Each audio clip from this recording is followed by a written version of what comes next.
Retrospeksi Nawacita dan 5 visi Indonesia menuju prospektif Astacita. Ini suatu keberlanjutan.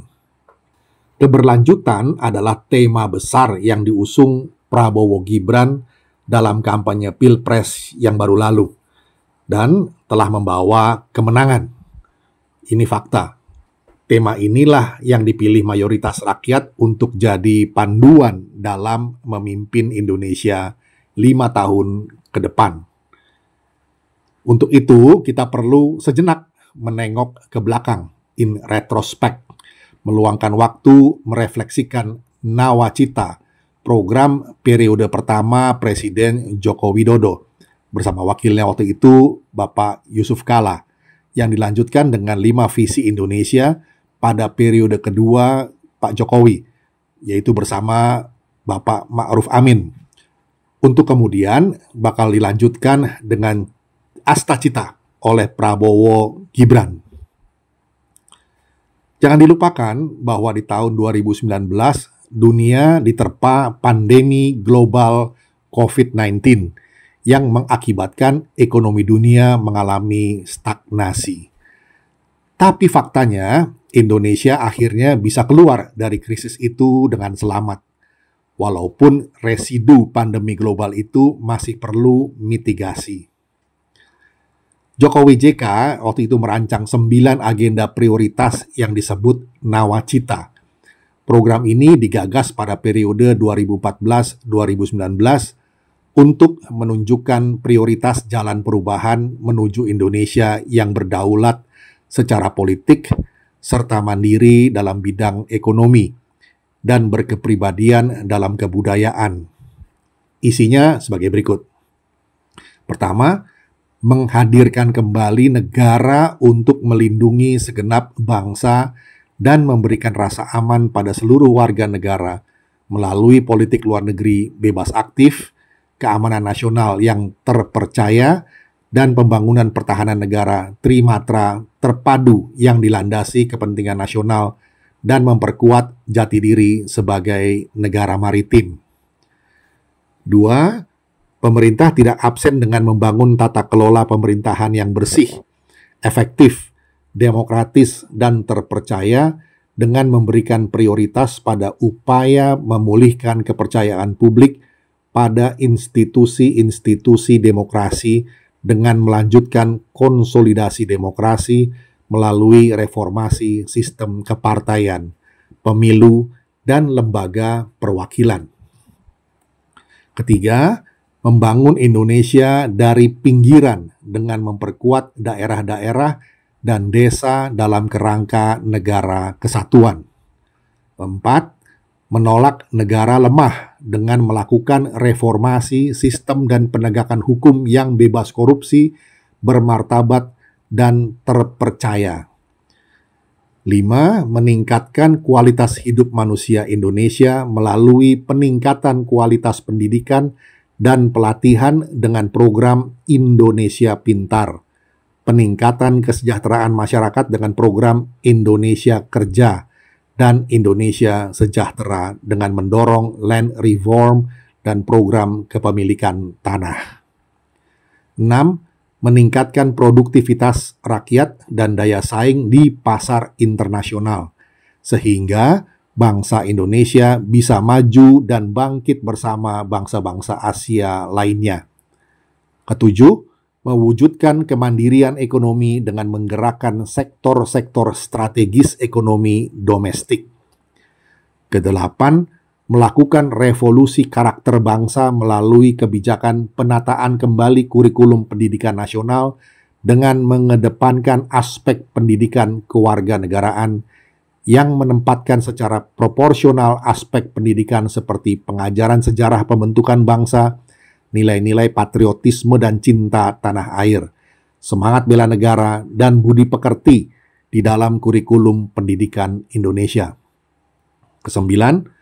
Memperteguh kebinekaan dan memperkuat restorasi sosial Indonesia melalui kebijakan memperkuat pendidikan kebinekaan dan menciptakan ruang-ruang dialog antar warga.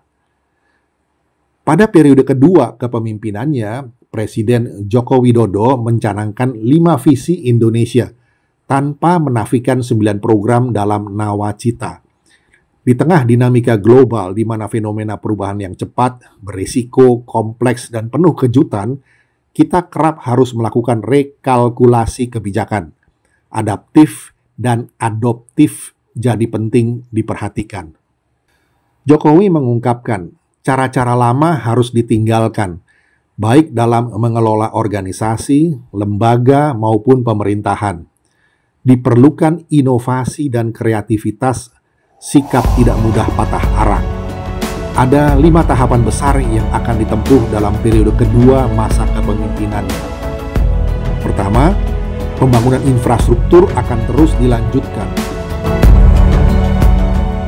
Kita harus sadar semuanya bahwa sekarang kita hidup dalam sebuah lingkungan global yang sangat dinamis. Kita harus menuju pada sebuah negara yang lebih produktif, yang memiliki daya saing, yang memiliki fleksibilitas yang tinggi. Yang pertama, pembangunan infrastruktur akan terus kita lanjutkan, seperti jalan tol, kereta api, pelabuhan, dan bandara dengan kawasan-kawasan produksi rakyat. Yang kedua, kita akan menggeser, yaitu kepada pembangunan sumber daya manusia. Dan titik dimulainya pembangunan SDM adalah dengan menjamin kesehatan ibu hamil. Sejak hamil, kesehatan bayi, kesehatan balita, kesehatan anak-anak sekolah kita. Kemudian yang ketiga, kita harus mengundang investasi yang seluas-luasnya, Dalam rangka apa? Dalam rangka membuka lapangan pekerjaan yang sebesar-besarnya. Yang keempat, sangat penting bagi kita untuk mereformasi birokrasi kita. Reformasi struktural, agar lembaga-lembaga menjadi semakin sederhana, semakin simpel, semakin lincah. Yang kelima, kita harus menjamin bahwa penggunaan APBN yang fokus dan tepat sasaran.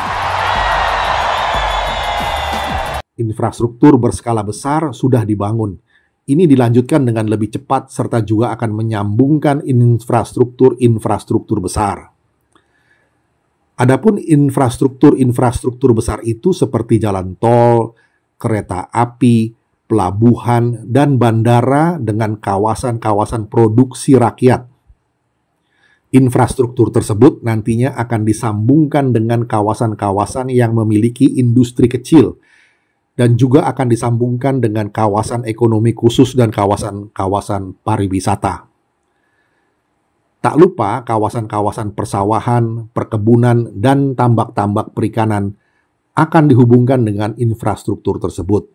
Kata kuncinya interkonektivitas. Kedua, pembangunan sumber daya manusia. Awal mulainya dengan menjamin kesehatan ibu hamil, kesehatan bayi, kesehatan balita, dan kesehatan anak-anak sekolah. Ini merupakan umur emas guna mencetak manusia Indonesia yang unggul ke depan. Tidak boleh ada lagi stunting, ibu yang meninggal, serta angka kematian bayi harus diturunkan.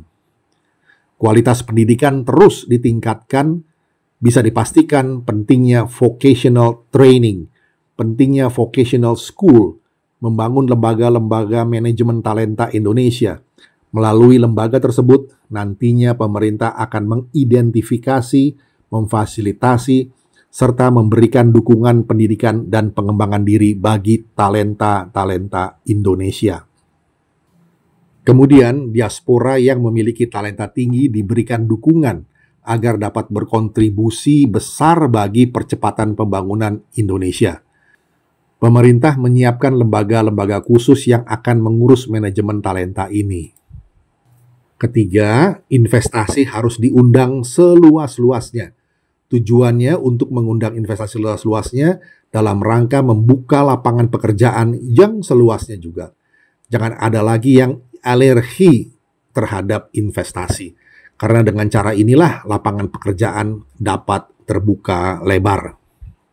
Penghambat investasi harus dipangkas. Tugas negara memastikan akan mengejar dan menindak bila perizinan berjalan dengan lambat, berbelit-belit, dan terjadi praktek pungutan liar. Keempat, reformasi birokrasi. Perlunya reformasi struktural agar lembaga-lembaga semakin sederhana, simple, dan lincah. Kunci dari reformasi birokrasi adalah kecepatan melayani dan kecepatan memberikan izin. Negara akan mencopot pejabat dari negara yang tidak efisien atau tidak efektif. Selain itu juga akan membubarkan lembaga-lembaga yang tidak bermanfaat dan bermasalah. Kelima, menjamin penggunaan APBN yang fokus dan tepat sasaran. Setiap rupiah yang akan keluar dari APBN semua harus dipastikan memiliki kemanfaatan ekonomi dan meningkatkan kesejahteraan masyarakat. Begitulah program Nawacita Jokowi JK, lalu 5 visi pembangunan Jokowi Ma'ruf Amin di atas. Ini bakal dilanjutkan dengan Astacitanya Prabowo Gibran. Garis besar dari program Astacita ada 8, di mana duet Prabowo Subianto dan Gibran Rakabuming Raka mengusung visi bersama Indonesia maju menuju Indonesia Emas 2045. Intinya adalah beberapa program, kita punya 8 Astacita, kita punya 17 program prioritas, dan kita punya 8 program hasil terbaik cepat. Kita tidak mau, insya Allah kita tidak mau, mudah-mudahan kita ingin bawa kebaikan segera kepada bangsa Indonesia. Antaranya adalah kita akan mengatur pengelolaan kekayaan kita. Kita akan teruskan hilirisasi. Saudara-saudara sekalian, hilirisasi kita punya 21 komoditas. 21 komoditas, dan kita sudah punya petanya, kita sudah punya strateginya, kita sudah punya rencananya. 21 komoditas yang nilainya akan tambah berpuluh kali, ya. Contoh, pohon-pohon sudah kita siapkan. Ini adalah tambak nikel.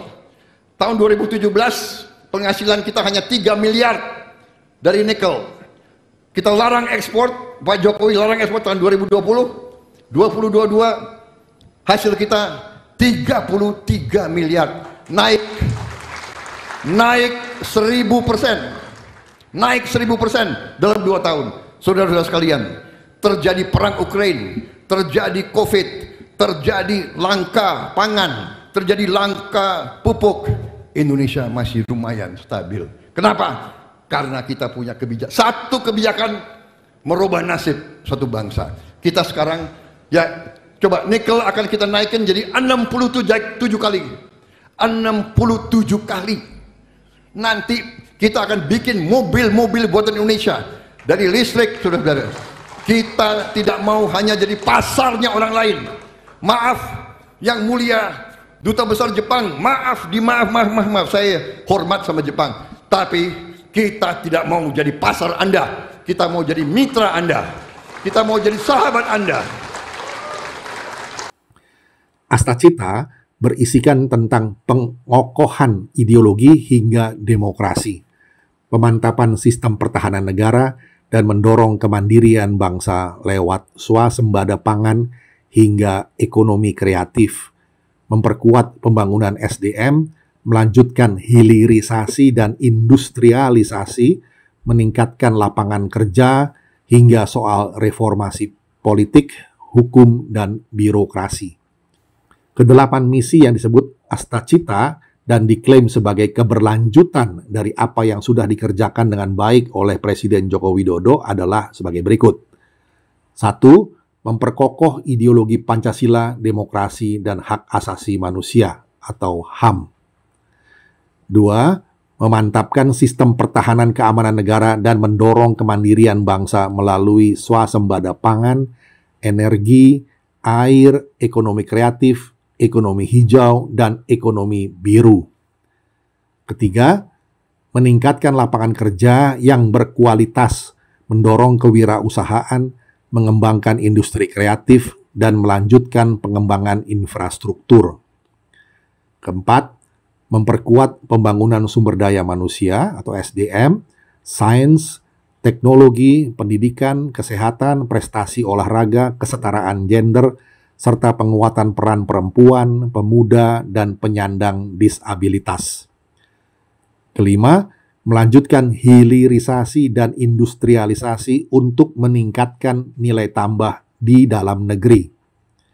6. Membangun dari desa dan dari bawah untuk pemerataan ekonomi dan pemberantasan kemiskinan, meneruskan pembangunan IKN. 7. Memperkuat reformasi politik, hukum, dan birokrasi, serta memperkuat pencegahan dan pemberantasan korupsi dan narkoba. Kedelapan, memperkuat penyelarasan kehidupan yang harmonis dengan lingkungan, alam, dan budaya, serta peningkatan toleransi antar umat beragama untuk mencapai masyarakat yang adil dan makmur. Kita perlu mengevaluasi secara objektif dan adil terhadap nawacita dan 5 visi Indonesia, serta menyerap ke-8 misi dari Astacita agar bisa seoptimal mungkin berkontribusi mempersiapkan Indonesia Emas 2045. Waktunya pendek, hanya 2 dekade, dan bonus demografi itu bukan lagi fata morgana, bukan ilusi. Maka, ayo kerja, kerja, dan kerja.